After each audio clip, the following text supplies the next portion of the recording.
Welcome back to Steve's Small Engine Saloon. Chainsaws! Another one. Another chainsaw question. Day 28. All right. 30 days of questions. We're getting close to the end. Oh my gosh. Whew. Okay. Can I put a longer bar on my chainsaw? Guys, never long enough. That's what she said. Damn it, I shouldn't have said it. Yes, you can, but should you? Just because you can doesn't mean you should. There's a general rule of thumb, really, with some CCs. You match your CCs with the length of the bar because the chainsaw has the power to run that length of bar. Take this, for instance, a 55cc saw generally comes with a 20-inch bar. Some chainsaws you can put longer bars on and some you can't. Most chainsaws that I remember out there, you can actually increase maybe 2 or 4 inch length on there. Up past that, the engine is not strong enough to actually run that longer bar if you're cutting that big of wood. So find out what length of bar comes with the chainsaw that you bought. The manufacturer tries to match those properly, right?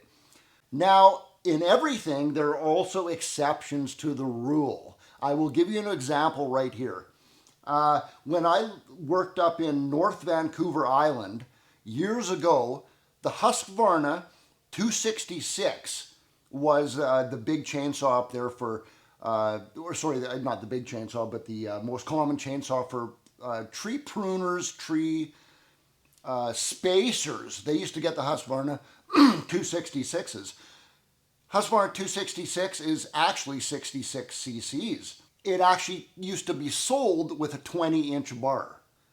That was ridiculous. Nobody ever bought it with a 20-inch bar. They always upgraded to a 24-inch bar because that 66 cc chainsaw had more than enough power for a 24-inch bar to actually cut a 24-inch log without bogging it down.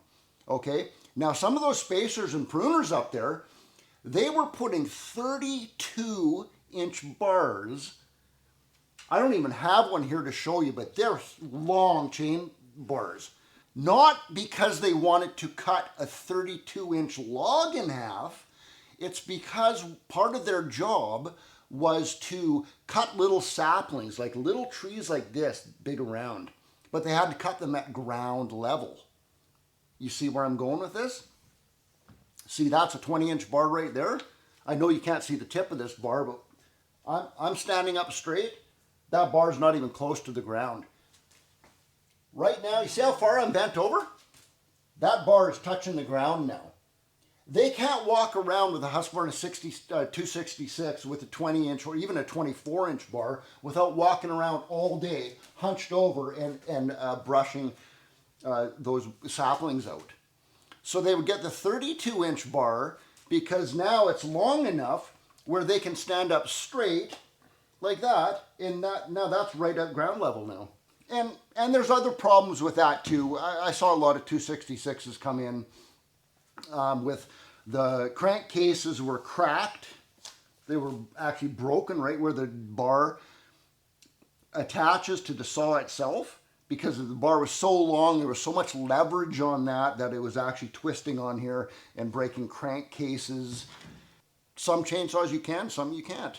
So you have to kind of, I hate to say Google it for your particular chainsaw, but I can't go through 250 chainsaw makes and models to tell you what size bar that you can put on there. But just answering the guy's question, yes you can. Yeah, okay. Yeah. All right. Thanks, Steve. Love it. Give him a thumbs up. Subscribe if you haven't. And if you missed our previous videos, definitely check the description below or go back to our channel and check the Saloon Mail playlist. Coming up, 29, we've got an engine that keeps shutting off. Woo! All right. That sounds interesting. All right. Let's go. Okay, we're done. See you on the next video. April and Steve out. See ya.